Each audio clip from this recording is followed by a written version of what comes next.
बुरहानपुर जिले के नेपानगर विधानसभा के देतलाई में स्वतंत्रता सेनानी रेंगा कोरकू की मूर्ति को लेकर सियासत प्रारंभ हो चुकी है। दरअसल भाजपा का कहना है कि तत्कालीन मुख्यमंत्री कमलनाथ ने नेपा विधानसभा के देतलाई में यह घोषणा की थी कि देतलाई में स्वतंत्रता सेनानी रेंगा कोरकू की मूर्ति के लिए जगह देकर मूर्ति स्थापित की जाएगी, किंतु अभी तक मूर्ति स्थापित नहीं हो सकी, जिसके चलते नेपानगर की तत्कालीन कांग्रेस विधायक सुमित्रा कास्टेकर ने इस कारण से इस्तीफा दे दिया और भाजपा में शामिल हुई। किंतु अब भाजपा सरकार द्वारा स्वतंत्रता सेनानी रेंगा कोरकू की मूर्ति स्थापना की जाएगी। यह घोषणा मुख्यमंत्री शिवराज सिंह चौहान ने खतनार में आयोजित भूमि पूजन एवं लोकार्पण कार्यक्रम के दौरान 23 सितंबर को की है। किंतु अब आदिवासी कोरकू समाज के प्रदेश संरक्षक और कोरकू समाज के निर्दलीय प्रत्याशी नंदकिशोर धांडे ने यह आरोप लगाया कि भाजपा हमारे आश रेंगा कोरकू की मूर्ति को लेकर सियासत की रही है। जब सांसद नंद कुमार सिंह चौहान हमारे क्षेत्र में दौरा करने आए थे, तब उन्होंने यह घोषणा की थी कि रेंगा कोरकू की मूर्ति स्थापना के लिए 2 लाख रुपए देंगे, किंतु अभी तक नहीं दिए हैं। वहीं कुछ दिन पूर्व जब ग्राम मांजरोद में सांसद नंद कुमार सिंह चौहान दौरे पर आए तो हमारे आदिवासी भाई ने उन्हें सवाल किया कि आपने स्वतंत्रता सेनानी रेंगा कोरकू की मूर्ति स्थापना के लिए राशि देने की बात कही थी, वह कहाँ है? तो उनके कार्यकर्ताओं ने आदिवासी के साथ मारपीट कर उसे सभा से भगा दिया, जिसका वीडियो में वायरल हुआ था। वहीं अब जब स्वतंत्रता सेनानी रेंगा कोरकू की मूर्ति हमारे आदिवासी भाइयों ने चंदा कर अपने स्वयं के खर्चे पर मूर्ति खरीद ली है, तो भाजपा को इसकी भनक लगते ही सियासत करते हुए शिवराज सिंह चौहान द्वारा मंच से घोषणा कर दी गई कि 2 दिनों के अंदर मूर्ति स्थापित कर दी जाएगी, जबकि यह हमारे आदिवासी भाइयों ने अपने योग्यानुसार चंदा कर मूर्ति बनाई है। और इसलिए आज आपने मांग किया देवतराई में महानायक रेंगा कोरकू की प्रतिमा की स्थापना कल ही स्वीकृत कर देंगे। कोई चक्कर ही नहीं करने का, उनके चरणों में श्रद्धा के सुमन अर्पित करेंगे। हाँ सर, बिल्कुल सही बात है, क्योंकि 15 महीने पहले हमने ये निर्णय लिया था कि हमारे महापुरुष की स्टैचू हमारे बीच में होना चाहिए। तो सब समाज वालों ने चंदा किया और चंदा करके मूर्ति बनवाने के लिए आर्डर दिया। उसके बाद में हमारा मूर्ति बन गई। इस बीच अपने नंद कुमार जी चौहान जो सांसद साहब हैं, वो हमारे गाँव बिजोरी आए और वहाँ पर उन्होंने दिए कि भाई मूर्ति मैं लगाऊँगा, मैं दूंगा पैसा तुमको। तो हमने उनकी बातों पे कि ठीक है यार, अपन गरीब समाज है, यदि पैसा आएगा तो और अच्छा लगाएंगे, इस करके हमने उनको हाँ कर दी। अब उसके बाद में 15 महीने बीत गए सर, अभी तक मूर्ति नहीं लगी। हमारे समाज वाले कहते भाई हमने मूर्ति बनवा ली, लगाओ। अब उनको क्या जवाब दें? तो हमारा अभी दौरा था साहब का, नंद कुमार चौहान जी का और सुमित्रा कास्टे मैडम जी का। तो एक माजोद में उनका दौरा था, तो हमारा एक कार्यकर्ता स्टेज पे पहुंच गया और उनसे निवेदन किया कि साहब आपने 15 महीने हो गए, अभी तक पैसे नहीं आए, कब तक आ जाएंगे, कब लगाएंगे, इस तरह का जवाब दिया। तो उन्हें उसको मतलब जवाब तो दूर रहा, जबकि उनके कार्यकर्ताओं ने उससे लात मुक्की से मार के गला दबा दिया और उसको मारा। और ये हमारे सांसद महोदय और सुमित्रा महाजन जो उम्मीदवार हैं, उन्होंने भी बचाया नहीं, वो दूसरे समाज के कुछ लोग थे, उनने बचाया बेचारे को। और उसके बाद में आज कल देखा आपने, देखे मुख्यमंत्री जी ने स्टेज से घोषणा की कि रेंगा कोरकू की मूर्ति लगेगी, जबकि हमारी समाज में 2 दिन पहले मीटिंग हुई और मीटिंग वालों ने कहा कि ये हमारा अपमान है, हमारे आदमी को मारा। यानी केवल अब भाजपा इस पर सियासत कर रही है। जी सर, अब उनको पता चल गया कि भाई ये तो मूर्ति लगा रहे हैं। तो इनने कहा क्या है कि अपन यहाँ से अनाउंस कर दो तो लोग समझेंगे कि हमने लगाई है, जबकि मूर्ति पूरा चंदे से, आदिवासी समाज से पाव 1-1 किलो गेहूं अनाज इकट्ठा करके 1-1 2-2 रुपये इकट्ठा करके गरीबों से, और ये मूर्ति लगने जा रही है सर। इसमें कोई किसी पार्टी का कोई सहयोग नहीं है। जी, मैं कोरकू समाज सेवा संगठन मध्य प्रदेश संरक्षक हूँ और मेरा निवास इंदौर है और पूरे मध्य प्रदेश में समाज का, पूरी आदिवासी समाज के लिए तन मन से। जी, मेरा नाम दयाराम ठाकुर। देखो, विगत दिनों जो 15 महीने पूर्व लोकसभा के समय मुख्यमंत्री जी ग्राम बिजोरी में उतरे थे, उस समय नंदू भैया ने आश्वासन दिया था कि मैं रेंगा कोरकू स्टेचू निर्माण के लिए 2 लाख रुपए दूंगा।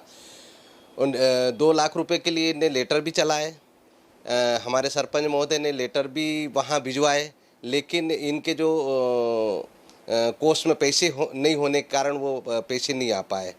एक्चुअली में अभी भ्रमण के दौरान, जनसंपर्क के दौरान माजरोद गांव में शिवराम कास्टे करके जो जयस के कार्यकर्ता है, उनके साथ इस बात को लेके हाथापाई हुई कि इनने यही पूछा कि भैया से कि आपने 2 लाख रुपए हमको नहीं दिए और अन्य जो शिवाजी महाराज के जो पुतले के लिए आपने 2 लाख रुपए A to Z दे दिए हैं और हमारे मूर्ति वैसे का वैसे है और मूर्ति स्थापित नहीं हो पा रहा है। इसी बात को लेकर इनके कार्यकर्ताओं ने शिवराम के साथ हाथापाई की और कहीं ना कहीं इस बात को लेकर हम लोगों ने बैठक ली और बैठक में ये निर्णय लिया कि हमारे समाज ही 1-1, 2-2 रुपए इकट्ठे करके हम मूर्ति स्थापना करेंगे और ये निर्णय करने होने के बाद हमने मूर्ति तैयार करवा ली और मूर्ति 27 तारीख को स्थापित होगी और इसी बात को लेकर 23 तारीख को मुख्यमंत्री ने मंच से घोषणा की कि डींगा कोरकू का मूर्ति तिराहे पे स्थापित होगी।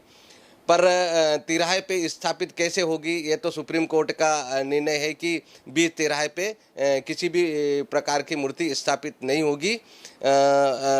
बीजेपी इस पे सियासत कर रही है, राजनीति कर रही है और बीजेपी की आदत है कि वो मरे हुए शेर पे फोटो खिंचवा के राजनीति करना चाहते हैं। मेरा यही मत है कि इस मूर्ति को लेके आदिवासी समाज काफ़ी मतलब खुश है और हम वहाँ मूर्ति स्थापित करेंगे। तो कहीं ना कहीं यदि बीजेपी का शासन है, यदि सत्ताधारी लोग यदि वहाँ पर आकर के इसको रोकने का प्रयास करेंगे तब अगला कदम क्या होगा? देखो, सत्ताधारी लोगों का यहाँ कुछ नहीं है। वास्तव में जो हमने पूर्व में परमिशन ली, ऑनलाइन परमिशन ली पर हमको परमिशन नहीं मिला और सत्ताधारी लोग भी हमारे साथ थे। पर वर्तमान परिस्थिति अब उपचुनाव आ चुकी है, इसमें राजनीति हो रही है। पर जहाँ तक हो सके इसमें राजनीति किसी प्रकार के आड़े नहीं आएगी और हम प्रयास करेंगे कि सर्वसम्मति से वो मूर्ति स्थापित हो। वहीं जब इस संबंध में सांसद नंद कुमार सिंह चौहान से चर्चा की तो उन्होंने कहा कि मैं वहां मौजूद था किंतु 2 शराबी आपस में लड़ रहे थे। वही विवादित बयान देते हुए कहा कि आदिवासी क्षेत्र में शराब पिए हुए लोग रहते हैं, इसलिए वह आपस में लड़ रहे थे और गांव के लोग उनको समझा रहे थे। वही स्वतंत्रता सेनानी रेंगा कोरकू की मूर्ति स्थापना को लेकर कहा कि तत्कालीन विधायक सुमित्रा कास्टेकर के समय कमलनाथ ने वादा किया था, किंतु सुमित्रा कास्टेकर की बात नहीं मानी तो कांग्रेस पार्टी छोड़ भाजपा में शामिल हुई। अब शिवराज इस वादे को पूरा करेंगे और नेपा में हर विकास कार्य करेंगे। वही कांग्रेस जिला अध्यक्ष अजय रघुवंशी से चर्चा की तो उन्होंने कहा कि जिस प्रकार इनके मुख्यमंत्री और नंद कुमार सिंह चौहान झूठ बोलते हैं, उसी प्रकार सुमित्रा कास्टेकर ने भी जनता से झूठ बोला है, जिसका यह परिणाम है अब हर गांव में इन्हें जूते पड़ेंगे। देखिए, मैं तो वहां पर गांव में मौजूद था। 2 शराबी आपस में लड़ रहे थे। अब ट्राइबल एरिया में शराब पिए हुए लोग रहते हैं और इसलिए वो आपस में लड़ रहे थे और गांव के लोग उनको समझा रहे थे। ऐसी भी बात आने की जो आदिवासी स्वतंत्रता संग्राम सेनानी रेखा महाराज, उनकी मूर्ति स्थापित करने की मंजू दादू के समय वादा हुआ था, फिर सुमित्रा कास्डेकर विधायक बनी, उसने भी पूरा नहीं किया, उसको लेकर कोई गुस्सा है? सुमित्रा कास्डेकर के समय में रेंगा कोरकू की प्रतिमा खड़ी करने का कमलनाथ से सुमित्रा कास्डेकर ने कहा था और कमलनाथ जी ने उनको वादा किया था कि 1.5 तलाई तिगड्डे पर ये प्रतिमा खड़ी करने के लिए सरकार जमीन भी देंगी और पैसा भी देंगी।